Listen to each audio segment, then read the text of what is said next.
Welcome to JavaScript course from beginner to advance. Last video में हमने देखा था कि हम कौन कौन से टॉपिक्स कवर करेंगे। ये वीडियो हमारी होने जा रही है कि जावास्क्रिप्ट क्या है। तो चलिए देखते हैं जावास्क्रिप्ट क्या है। जावास्क्रिप्ट हमारे पास एक कोर लैंग्वेज है प्रोग्रामिंग के अंदर, जिसके आगे बहुत सारे फ्रेमवर्क्स हैं। तो सिंपली हमारे पास एक वेब होती है, वेब पेज जो होता है, एक स्टैटिक वेब पेज। वो ये होता है कि जस्ट आप वेबसाइट को देख सकते हैं, उसके अंदर कोई चेंजेस नहीं कर सकते, ना उसके साथ कोई इंटरेक्शन कर सकते हैं। तो उस वेब पेज को इंटरेक्टिव बनाने के लिए, डायनामिक बनाने के लिए, उसके अंदर रियल टाइम में चेंजेस करने के लिए जावास्क्रिप्ट है। जावास्क्रिप्ट आपको अलाउ करती है कि आप एक वेब पेज है, उसको जो है वो रियल टाइम में मैनिपुलेट कर सकें, उसके अंदर चेंजेस कर सकें। लाइक एक बटन है, उस पे कोई एक्शन परफॉर्म करवाना है तो वो आप कर सकें।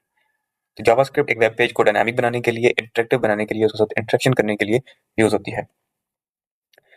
तो रियल टाइम में लाइक एक फॉर्म है, तो उसके ऊपर आपने अगर वैलिडेशन लगानी है, फॉर एग्जांपल एक नेम है, तो आप चाहते हैं कि नेम के ऊपर वैलिडेशन लगानी है, या पासवर्ड के ऊपर लगानी है कि एक पासवर्ड जो है वो मैक्सिमम 11 लेंथ्स का हो या मिनिमम 8 लेंथ्स का हो। तो वो आप जावास्क्रिप्ट की मदद से कर सकते हैं, वैलिडेशंस और उसके अलावा एनिमेशंस वगैरह। तो जावास्क्रिप्ट आपको अलाउ करती है कि एक वेब पेज को आप डायनामिक बनाएं। डायनामिक का मतलब ये है कि आप उसके साथ रियल टाइम में चेंजेस कर सकें।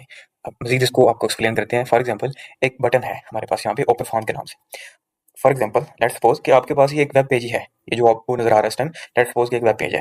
राइट नाउ ये एक स्टैटिक वेब पेज है, क्योंकि आप जैसे इसको रीड कर पा रहे हैं ना, आपके इसके अंदर कोई चीजें कर पा रहे हैं ना, इसको आप इंस्ट्रक्शन कर पा रहे हैं इसके साथ। तो एक स्टैटिक वेब पेज है।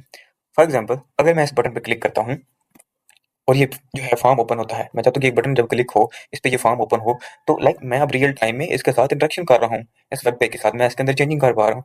और इसको ये अब ये डायनामिक है, क्योंकि अब मैं इसके साथ इंटरेक्ट कर पा रहा हूँ। तो ये डायनामिक वेब पेज है। मोर ओवर आप जावास्क्रिप्ट की मदद से वैलिडेशन भी कर सकते हैं। वैलिडेशन लाइक जिस तरह मैंने आपको पहले बताया कि आप फॉर एग्जाम्पल पासवर्ड की एग्जाम्पल ले लें, उस पर लगाना चाहते हैं कि एक पासवर्ड जो है वो मिनिमम 8 लेंथ का हो। तो आप क्या करेंगे, एक छोटा सा सिंटेक्स फॉर एग्जांपल ले लेते हैं। ये है, जब आप चाहते हैं कि ये जो सबमिट का बटन है, जब इस पे क्लिक हो, बैक जाते हैं हम। फॉर एग्जांपल यहाँ पे आप इस पे क्लिक किया और ये फॉर्म ओपन हुआ हमारे पास पॉपअप। और देन हम चाहते हैं कि जब इस सबमिट के बटन पे क्लिक हो, इस सबमिट के बटन पे क्लिक हो, तो हम चाहते हैं कि वैलिडेशन लगानी है। वैलिडेशन लगा और वो document dot gate element by ID, वो चीज़ें हम लेटर ऑन सारी कवर करेंगे। फॉर एग्जांपल अभी इसको जस्ट थोरली कवर करते हैं कि इस पे क्लिक हुआ और हम चाहते हैं कि इसको वैलिडेट करना है। तो हम क्या करेंगे, यहाँ पे इसको document dot gate element by ID करके ले लेंगे, और उसके बाद क्या लगाएंगे कि F1 फॉर एग्जांपल इसका नाम हम F1 रख देते हैं। वो आपकी चॉइस है कि आपने हर फील्ड का क्या नाम रखना है। F1 रख लेते हैं कि अगर F1 जो है वो एम्प्टी है तो एरर को क्या शो कर दे, F1 इज रिक्वायर्ड। ठीक है, उस तरह हम क्या करते हैं, जो जावास्क्रिप्ट है इसकी मदद से हम एक वेब पेज को इंटरेक्टिव बना सकते हैं, उसके अंदर इंटरेक्शंस कर सकते हैं और उसको डायनामिक बना सकते हैं। स्टैटिक आपको बताया कि उसके अंदर चेंजेस नहीं होते, जस्ट वो आप उसको रीड कर सकते हैं। तो इसलिए जावास्क्रिप्ट जो है यूज होती है। नेक्स्ट हम देख लेते हैं कि इंटरव्यूज के अंदर जब पूछा जाता है कि जावास्क्रिप्ट क्या है, क्योंकि ये कोर लैंग्वेज है प्रोग्रामिंग की, तो ये मोस्टली इसके बारे में पूछा जाता है। तो एक तो सिंपल आंसर हो गया कि एक स्क्रिप्टिंग लैंग्वेज है, एक वेब पेज के अंदर रियल टाइम मैनिपुलेशन करने के लिए, वेब पेज को इंटरेक्टिव बनाने के लिए, डायनामिक बनाने के लिए, वेब पेज के कंटेंट के साथ इंटरेक्शन करने के लिए आप जावास्क्रिप्ट का यूज करते हैं। मोर ओवर आप इसको बेहतर कैसे बना सकते हैं, क्योंकि एक जावा एक ऑर्गेनाइजेशन है, उसके अंदर प्रोग्रामिंग स्किल के साथ और जो है आपकी कम्युनिकेशन स्किल्स भी बहुत मैटर करती है, क्योंकि आपको प्रॉब्लम को सॉल्व करना भी आना चाहिए। तो इसी लिहाज से वो जब क्वेश्चन पूछते हैं तो उनका मतलब सिर्फ ये नहीं होता कि ये क्या है, ये स्क्रिप्टिंग लैंग्वेज है। उनको आप मजीद चीज़ें जो डिफाइन कर सकते हैं, उनमें हमारे पास लाइक की फीचर आप उनको बताएं। की फीचर में हमारे पास सबसे पहले आ जाती है क्लाइंट साइड स्क्रिप्टिंग, कि ये यूजर के ब्राउजर के ऊपर जो है सारे हमारे जो डायनामिक कंटेंट होता है वो सारा यूजर के ब्राउजर, जो क्लाइंट का ब्राउजर है उसके ऊपर रन होता है ना, कि ये सर्वर साइड भी है, लेकिन इसका आप की फीचर में ये ऐड कर सकते हैं कि ये क्लाइंट साइड स्क्रिप्टिंग, यानी कि ये यूजर के ब्राउजर पे होती है। और इवेंट ड्रिवन से मुराद है कि ये एक्शंस लाइक एक बटन की क्लिक भी आप चाहते हैं कोई एक्शन परफॉर्म करवाना, या की स्ट्रोक फॉर एग्जांपल आप लाइक जिस तरह एंटर प्रेस हो तो आप चाहते हैं कि फॉर्म सबमिट हो जाए, ठीक है, या माउस हावर हो तो उस पर कोई एक्शन परफॉर्म करना चाहिए, तो ये एक्शन ड्रिवन कहते हैं कि ये इन एक्शन से जो है इसका फ्लो जो है वो ड्राइव होता है। तो ये इवेंट ड्रिवन भी है, क्लाइंट साइड स्क्रिप्टिंग है, इवेंट ड्रिवन है। उसके अलावा क्रॉस प्लेटफॉर्म है, यानी डिफरेंट वेरियस प्लेटफॉर्म्स में और डिफरेंट ब्राउजर्स पे रन हो सकते, जिस तरह गूगल है, सफारी है, मोजिला है, फायरफॉक्स है, जितने भी हैं, तो ये सब के साथ जो है क्रॉस प्लेटफॉर्म कंपेटिबल है,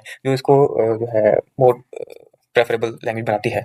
एसिंक्रोनस प्रोग्रामिंग क्या है, बेसिकली जावास्क्रिप्ट हमारे पास सिंगल थ्रेडेड है। सिंगल थ्रेडेड का मतलब ये है कि एक टाइम पे एक ही काम करना, ठीक है। तो जब ये एक टाइम पे एक ही काम करेगी, तो फॉर एग्जांपल एक रिक्वेस्ट आ गई जो हमने डाटा बैकएंड से फैच करना है, तो इस पे तो बहुत ज़्यादा टाइम लग जाएगा। तो एसिंक्रोनस प्रोग्रामिंग में हमारे पास आ जाती है एसिंक वेट आ जाता है, प्रॉमिसेस आ जाते हैं, कॉलबैक्स आ जाती हैं।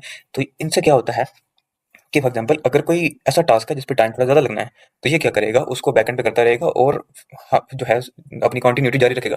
ना कि ये कोई 1 मिनट का टास्क आ गया तो ये सारी प्रोग्रामिंग स्टक हो जाएगी। इस तरह तो अगर आप एक वेब पेज है तो वो तो हैंग होना स्टार्ट हो जाएगी, क्योंकि उसका जो सिंगल थ्रेडेड है, तो उस तरह तो वो एक ही थ्रेड पे बहुत ज़्यादा काम करेगी। एसिंक्रोनस से ये होता है कि वो एक बैकएंड पे अपना काम करती रहती है और फ्रंट एंड पे जो है चीज़ें चलती रहती हैं। जब डाटा आता है वो कॉल बैक आपको रिसीव होती है, देन आप उस डाटा को शो करवा देते हैं। ड्यूरिंग दैट आपकी जो एग्जीक्यूशन है वो स्टॉप नहीं होती। ऑब्जेक्ट ओरिएंटेड है वो नहीं, इसमें ऑब्जेक्ट जावास्क्रिप्ट ऑब्जेक्ट ओरिएंटेड को भी सपोर्ट करती है। यानी एक लार्ज पीस ऑफ कोड है उसको आप स्मॉलर में डिवाइड कर सकते हैं, स्मॉलर चंक से। इससे क्या आपकी रीडेबिलिटी भी इंक्रीज होती है, इनहेरिटेंस को सपोर्ट करते हैं, जिससे आपकी रीयूजेबिलिटी बढ़ती है कि आप एक कोड को रीयूज कर सकते हैं। और इससे क्या होता है आपकी रीडेबिलिटी भी और कोड को मैनेज करना भी ईजी होता है। तो जब भी आपसे जावास्क्रिप्ट के बारे में पूछा जाए तो सिर्फ यही ना बताएं कि स्क्रिप्टिंग लैंग्वेज है या इंटरेक्शन के लिए यूज होती है, उनको साथ की फीचर्स भी मेंशन करें। इससे आपका इम्पैक्ट जो है बहुत अच्छा होगा। नेक्स्ट जो हमारा वीडियो होगी वो जावास्क्रिप्ट बेसिक्स के बारे में होगी। मज़ीद जावास्क्रिप्ट का जो पूरा कोर्स है उसको देखने के लिए चैनल को सब्सक्राइब करें। Thank you.